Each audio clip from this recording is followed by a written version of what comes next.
Queridos amigos, queridos irmãos, muita paz a todos. Nossa boa noite. Agradecendo o nosso grupo vocal, antes de iniciarmos, a pedido do Eurípides, apresentar aqui uma promoção de sorvete. 1 litro de sorvete a R$10. Promoção aqui do lar, na sorveteria Sorvemel, até dia 20 de dezembro. Então, uma promoção que dá tempo de planejar, né? Que vai demorar a chegar, mas de repente chega. Então, nós hoje temos uma noite, como sempre, feliz, porque nós estamos aqui, estamos reunidos, todos no mesmo ideal de amor. Ideal de amor por Jesus e pelo Espiritismo, e por nós que devemos fazer todo o esforço para a nossa transformação pessoal. E hoje temos uma alegria enorme. Temos aqui o Geraldo, a Gisele debaixo da máscara, todo mundo aqui, né? A Gisele mesmo está debaixo da máscara. Nós estamos aprendendo a ler aqui, ó. Coisa mais interessante. Outro dia nós entramos no Mercadão, encontramos uma sala, a gente vai, como é que você vai? A gente vai aprendendo a enxergar a pessoa aqui e a ver quem é, né? Lendo no semblante, nos olhos. Pode ser até positivo isso, nós estamos aprendendo a ver através dos olhos, né? Hoje estamos muito felizes, porque quem fala para nós é o Geraldo. Sempre nos fala ao coração, nos fala com alegria, nos deixa felizes, nós saímos muito melhores do que quando nós entramos, quando nós ouvimos o Geraldo. Então é uma noite de muita alegria e de muita fraternidade, quando nós podemos estar aqui reunidos. Vamos elevar o nosso pensamento. Vamos lembrar o nosso amado Jesus, o nosso mestre, o mestre dos mestres, com aquele olhar doce e sereno, a nos envolver em profunda misericórdia, compreendendo as dores mais íntimas e os esforços mais intensos, a nos envolver com as suas mãos luminosas, cariciosas, a nos levantar e a nos dizer, vem. E ele diz para toda a humanidade, vem, vinde a mim todos vós que sofreis. Essa humanidade que sofre, necessitando aprender as lições da dor. Ó Senhor, compadece-te da nossa humanidade, para que a luz do amor seja um sol que levante a todos nós para a fraternidade, a esperança e o bem. Entra nos nossos lares, Senhor, e deixa ali o seu amor. Envolve-nos a todos nós que aqui nos encontramos, ao Geraldo que vai nos falar hoje, possamos aproveitar esses momentos para o nosso aprendizado maior. Obrigada, Jesus, porque o Senhor nos ampara. Muito obrigada por todo o tempo que o Senhor está conosco e pela esperança que se mantém. Nossa gratidão. Passando então a palavra ao nosso querido Geraldo. Muita paz a todos.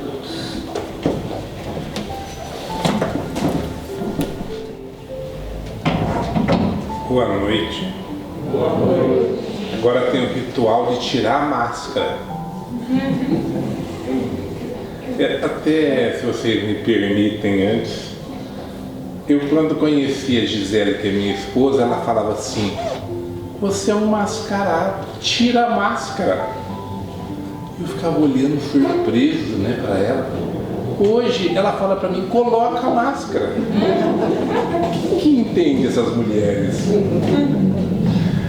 Mas, brincadeiras à parte, nós vamos ouvir hoje a respeito do tema a verdadeira previdência.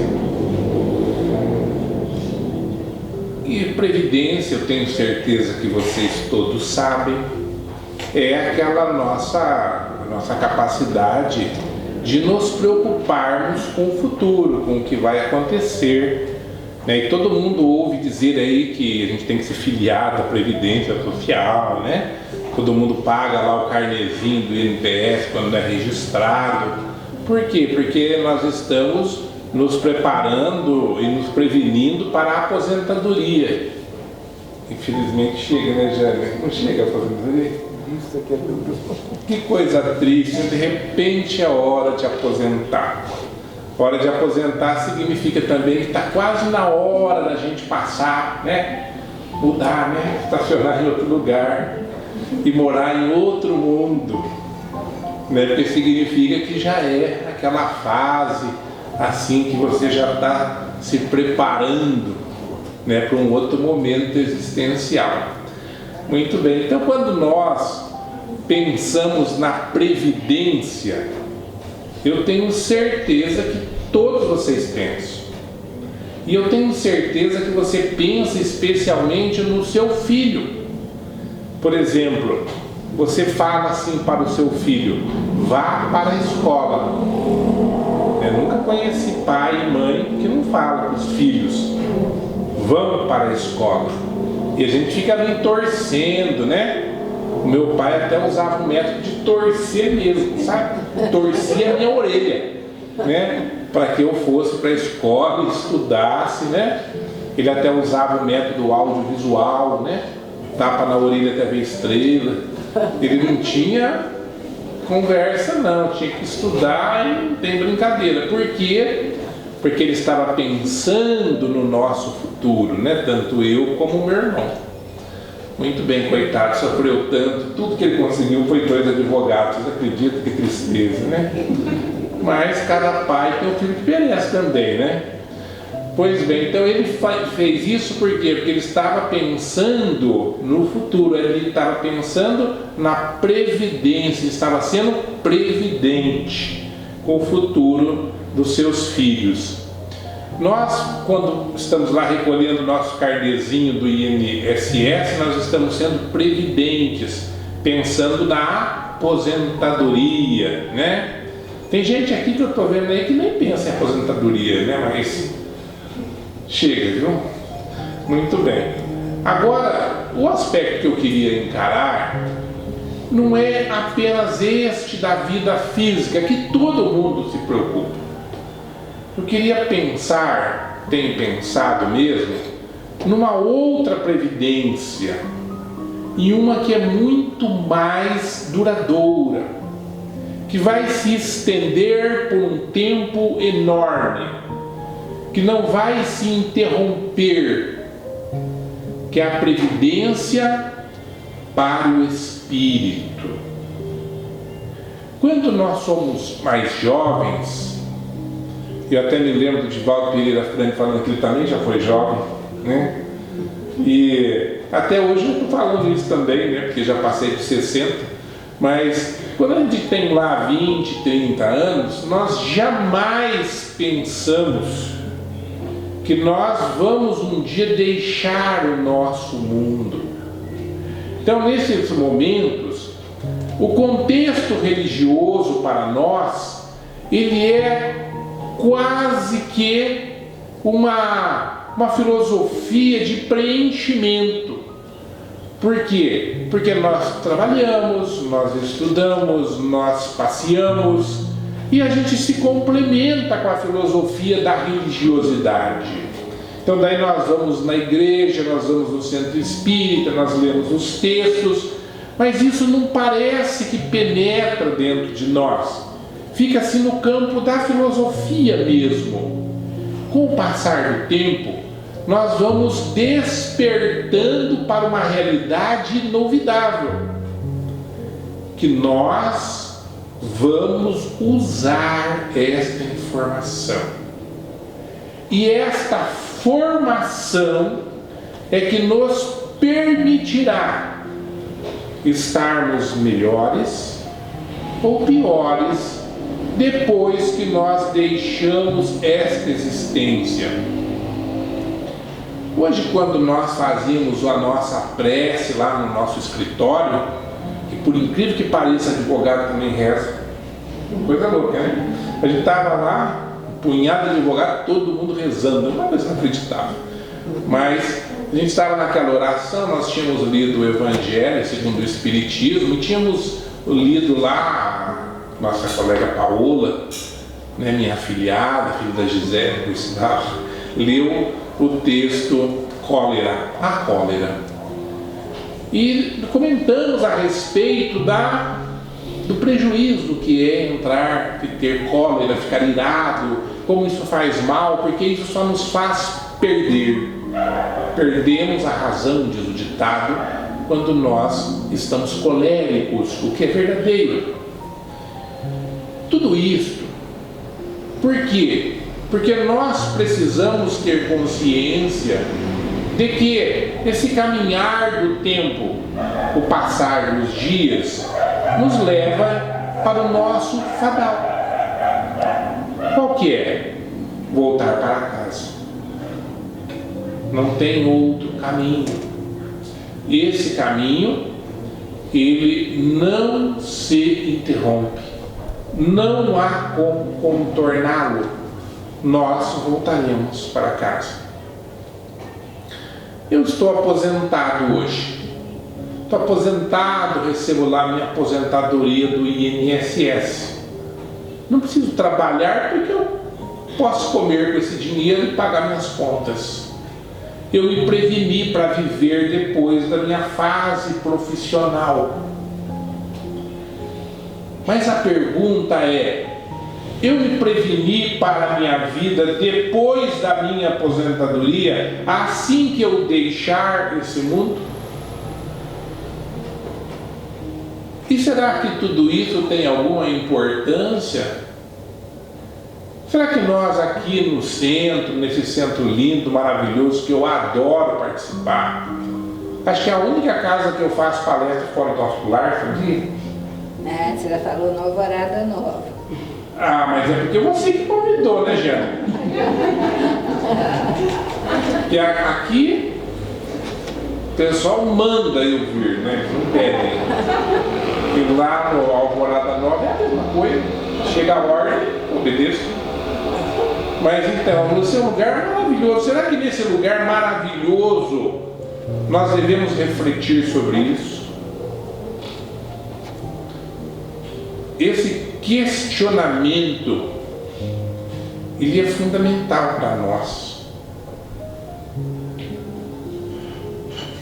Tem uma parábola de Jesus que se chama o rico Nécio. Nécio é tolo. Jesus conta o seguinte, que um homem foi fazer a sua colheita e colheu tantos grãos, mas colheu tanto, que os seus celeiros não comportaram. Então o que ele pensou? Vou mandar derrubar esses celeiros. São velhos, pequenos, inúteis. Derrubou tudo. E fez grandes celeiros. E abarrotou de grãos. Quando ele estava com seus celeiros muito cheios, ele olha para si mesmo e fala: alma, descansa e goza. Por muito tempo você não tem mais que se preocupar com essas coisas de plantar ou de colher. Vá gozar a vida, ele diz para si mesmo. Aí Jesus fala para ele: tolo, hoje mesmo estarás prestando conta dos teus atos a meu Pai. Tudo aquilo que ele tinha armazenado não serviu para nada, porque a vida se interrompeu naquele instante. nós que estamos aqui hoje atravessando esse momento do Covid, que está nos mantendo nas nossas casas, né? Especialmente o pessoal da área de risco, que é o meu caso, eu ouvi dizer que tem mais gente na área de risco aqui. Você contar para mim? Entre nós isso.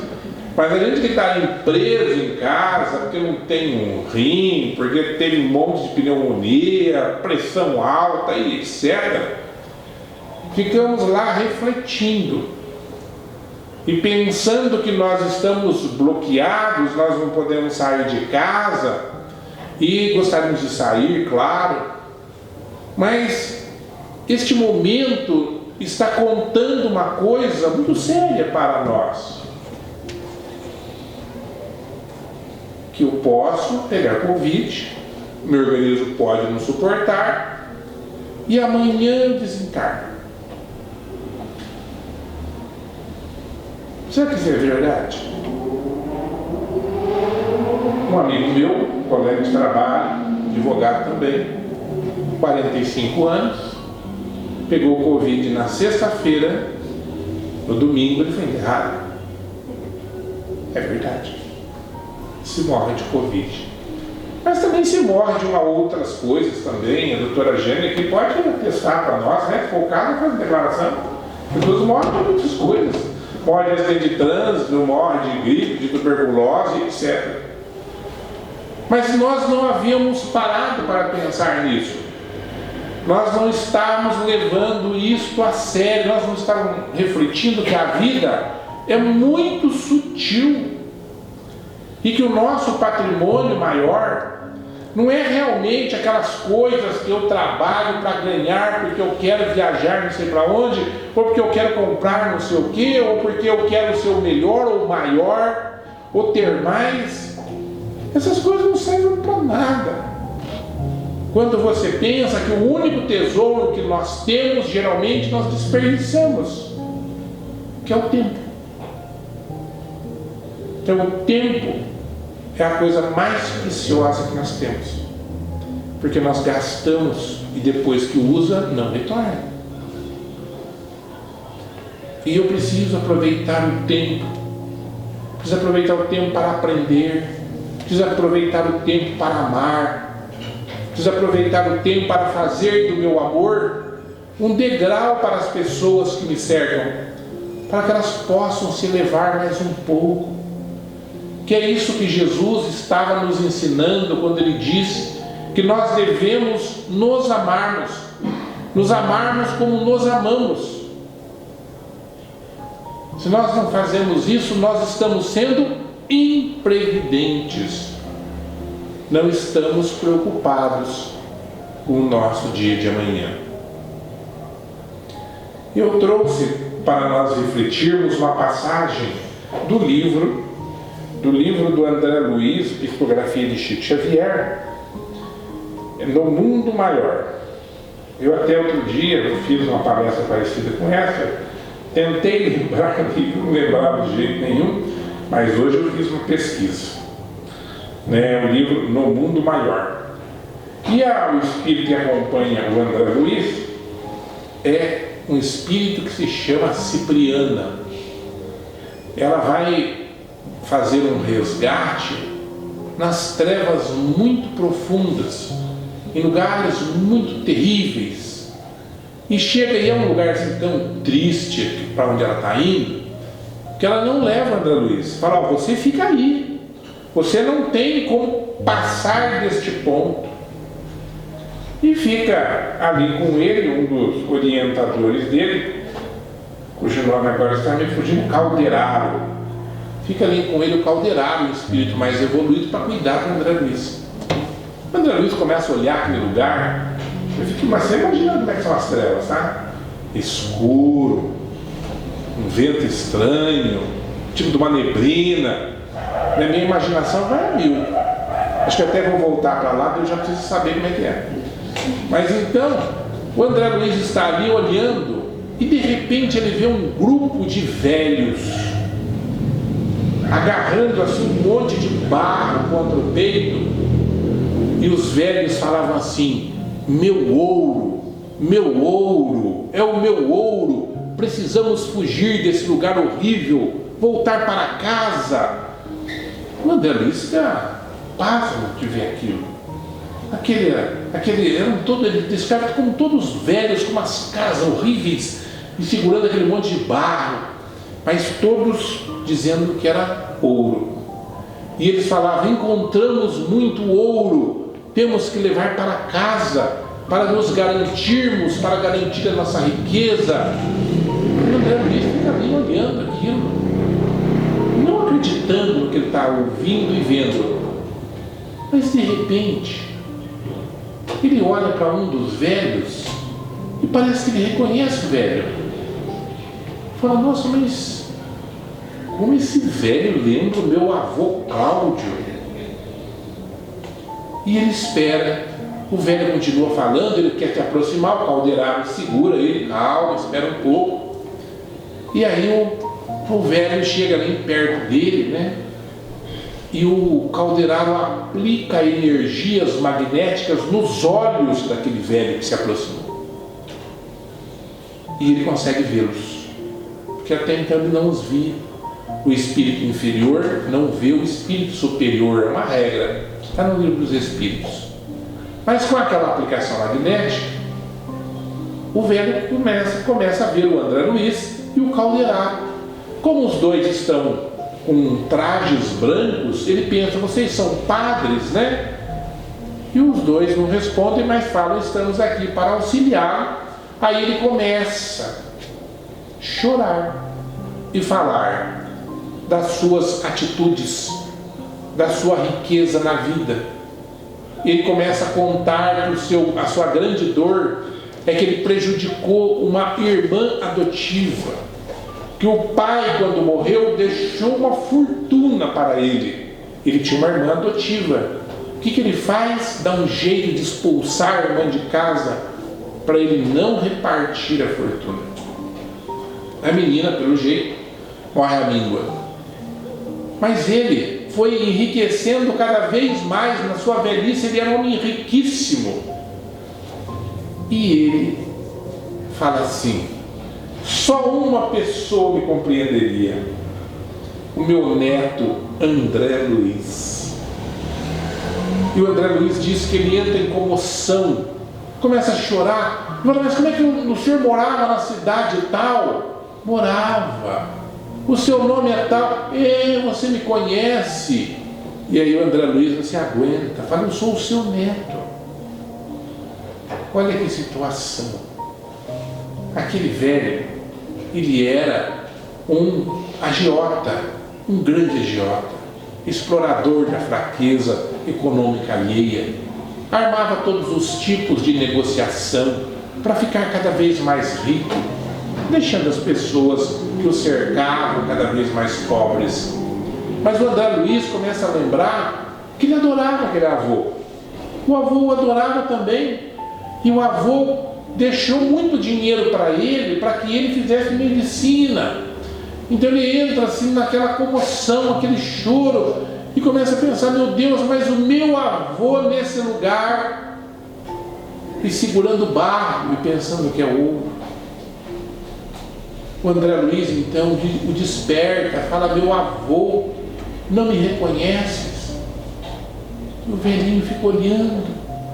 Ele está meio senil, sua mente ainda não voltou ao normal. Faz 40 anos que ele vaga naquele lugar, segurando aquele barco, no meio daqueles outros homens, todos perturbados.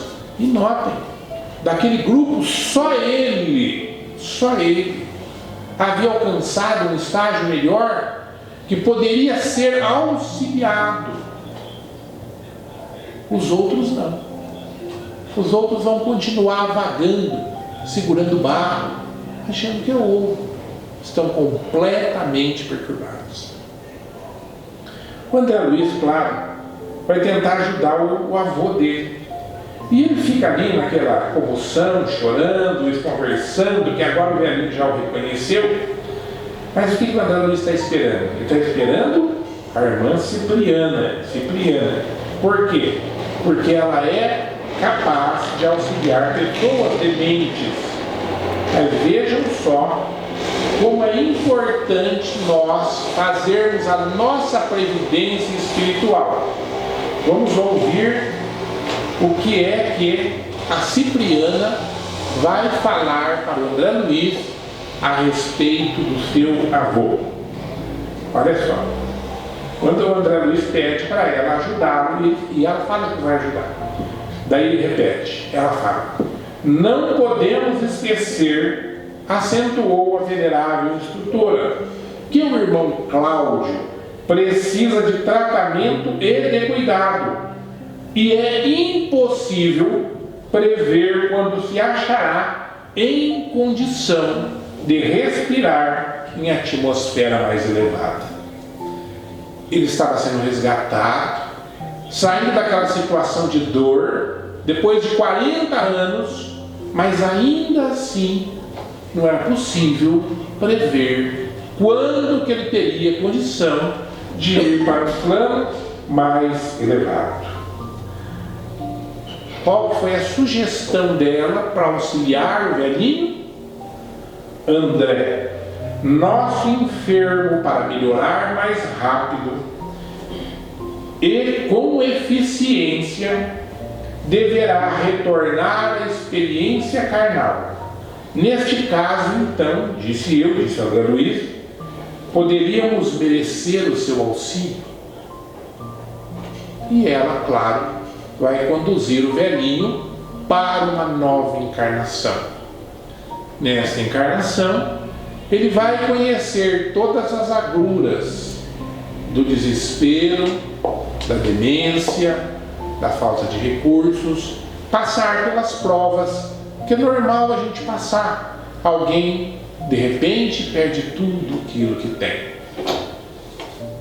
Esse velhinho pensava que era muito esperto, ele se achava muito bom, porque ele arrebanhou uma enorme fortuna, mas não adiantou. Então nós precisamos ter muito firme no nosso coração a certeza de que é necessário nós nos prevenirmos para esta vida, mas é fundamental nós nos prevenirmos para a vida posterior, para a vida depois desta existência. Quero lembrá-los, porém, que a lei do trabalho faz parte das leis morais de Allan Kardec. Ele nos traz no Livro dos Espíritos a necessidade do trabalho. Então, por isso, nós não estamos de maneira nenhuma dizendo que alguém não deve trabalhar. Não é isso. É absolutamente fundamental o trabalho. A questão 674 do Livro dos Espíritos afirma, aliás, a pergunta é: a necessidade do trabalho é uma lei da natureza? E os Espíritos respondem: o trabalho é lei da natureza, por isso mesmo que constitui uma necessidade, e a civilização obriga o homem a trabalhar mais, porque ele aumenta as necessidades e os usos. Então nós temos que fazer também esta reflexão, que não é possível nós vivermos sem trabalhar. Paulo de Tarso, que foi o grande divulgador do cristianismo, muitos historiadores dizem que se não fosse ele, o cristianismo não teria tido essa expansão. Mas ele nunca aceitou que as comunidades o mantivessem. Ele fazia questão de fazer as tendas, aquelas barracas, tecia, ele mesmo tecia e vendia para poder sobreviver. Então nós temos que trabalhar. Não é justo que nós não trabalhemos. Dentro das nossas forças, diz o Livro dos Espíritos, nós devemos trabalhar.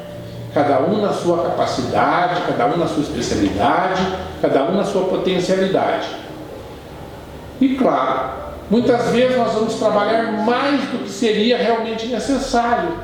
Por quê? Porque a nossa vida em sociedade acaba aumentando as nossas necessidades. Nós acabamos querendo comprar algo que talvez não fizesse a menor diferença não ter em casa. Né? Até um exemplo que eu até já contei aqui, mas ele é muito engraçado e é verdadeiro, de um amigo meu, muito querido. Isso é quando eu ainda era jovem, né? Faz 40 anos isso. Ele conseguiu uma casa, nós morávamos numa cidade menor, e ele conseguiu aquelas casas que o sistema público faz. Ele conseguiu a casa, ele e a esposa foram morar na sua casinha todos felizes, né? Eu inclusive fiquei morrendo de inveja, porque para mim não foi sorteado. Mas a gente ia sempre lá bater um papo, ver um jogo e tudo mais. E naquela época, vocês devem lembrar alguns, né? Alguns outros nem viram isso, mas a televisão era desse tamanho, você lembra? A imagem era assim, mas de fundo ela tinha isso aqui, né? Uma televisão comum precisava de uns 4 homens para carregar, que a coisa era terrível. E ele tinha lá a televisãozinha dele, na salinha dele, a gente sentava no sofazinho, tinha uma mesa, ficava na televisão, ele ficava ali assistindo televisão, batendo papo, né? Contando piada, aquelas coisas. Aí, um dia ele falou para mim: ai, Geraldo, meu sonho é comprar uma televisão maior. Eu olhei para a sala, olhei para a mesa, para o sofá, olhei para ele: mas fulano, não vai caber uma televisão maior aqui. O que é isso, Geraldo? Você não tem ideia de proporção. Falei: uai, talvez eu esteja enganado. Passou uns dias, fui na casa dele de novo, estava lá uma televisão desse tamanho, desse comprimento, e a gente estava grudado no sofá para poder olhar na televisão. Eu fazia assim, né? Fiquei olhando na televisão e falei: cara, eu acho que a televisão é muito grande nessa sala. Que é isso, Geraldo? E o prazer de ver essa imagem, né? Bom, tudo bem. Passou mais um tempo, voltei lá, ele tinha comprado uma televisão maior ainda. E agora? Ele falou: não, já resolvi. Quando ela tem um pedreiro, ele vai derrubar essa parede, vai levar a parede da sala para frente. Falei: olha que ideia boa, trocar a televisão para derrubar a casa. Então, por isso, nós temos que ter essa noção do que realmente é necessário, porque senão nós acabamos fazendo sacrifícios absolutamente inúteis. Um dos meus melhores amigos, e para mim foi um grande professor, um mestre mesmo, ele tinha um defeito também. Ele gostava de carros. E anos atrás, bastante anos atrás, comprar carro não era brincadeira, não.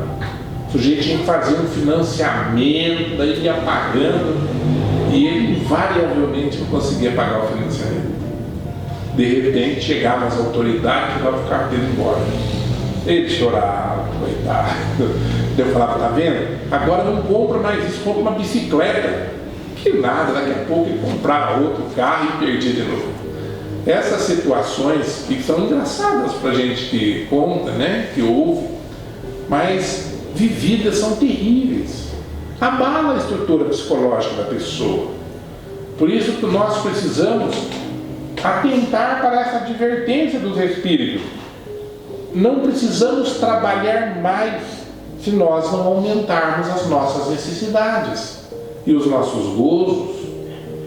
Não é? Uma pessoa que tem vícios acaba se desgastando por conta do vício e por conta do custo do vício, porque os vícios são caros. Olha, isso que a gente está falando é a falta de previdência. Porque nesse mesmo capítulo, o Kardec vai perguntar sobre a lei do repouso. E os espíritos vão contar que quando nós não podemos mais, não temos mais forças para trabalhar, nós merecemos o repouso. Então é a hora da aposentadoria, é a hora que nós paramos de fazer aquele esforço hercúleo do dia a dia. Nossa lição para essa noite, então, é: vamos ser previdentes. Previdentes para a nossa vida enquanto encarnados, e especialmente vamos prevenir a nossa próxima existência, para que nós possamos deixar essa vida e nos encontrarmos com os nossos protetores em condições melhores do que aquelas que nós encontramos quando viemos para a Terra. Que Deus nos abençoe e muito obrigado por me convidarem para voltar nessa casa maravilhosa. Foi ótimo, obrigado. Esta aí é a mensagem da noite. Nós aqui agradecemos, Geraldo, ter vindo receber o nosso convite e aceitar. Nós agradecemos também a sua esposa que está com você, sempre acompanhando, né? Mas a doutrina espírita é isso. Ela nos alerta sobre as nossas responsabilidades e sobre os nossos compromissos. Não agora, mas para depois. Como é que nós estamos nos preparando para essa grande viagem, né, Geraldo? Porque, como você nos alertou, nós já estamos na idade da volta, do retorno. E quando a gente é jovem, realmente, a gente não pensa nisso. Aliás, eu, quando eu era mais jovem, eu jamais pensava que eu ia chegar aos 50. Já estou beirando 70. Então, a vida passa muito rápido.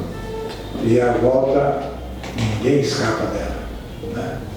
Nós te agradecemos, você, a tua mensagem, muito esclarecedora para nós. E nós vamos passar então para a segunda parte, como sempre nós fazemos, todas as quarta-feiras, convidando os médios para se dirigirem à sala de passe. A Fúvia, o Sérgio vai pegar passe, Sérgio? Não?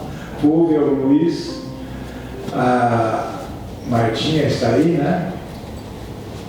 O Rocker. E mais quem que está aí que pode ir? A Elenice pode ir, minha Elenice? Ô, Elenice. E a Du, na água, né, Du? Você faz favor. E o José. Ah, tem a Ana lá atrás, esqueci da Ana, ela fica mascarada também. O Zé e o Jair, para cuidar da nossa filha. Né? E o nosso grupo vocal para dar continuidade à harmonia da nossa casa com a música. Prezados irmãos, com essa prece, nós damos por encerrado o trabalho da noite, agradecendo mais uma vez a Deus, a presença de todos, ao nosso querido casal Geraldo e Gisela, por ter vindo em nosso socorro nesta noite. Nos trazer uma mensagem para nos alertar sobre o nosso tempo, que passa muito rápido. E possamos retornar para os nossos lares melhores do que quando aqui chegamos. E possamos levar dessa casa essas vibrações que desfrutamos dessa noite para aqueles que estão lá nos aguardando possam sentir as vibrações de amor do nosso Mestre Jesus. Muita paz a todos e até quarta-feira.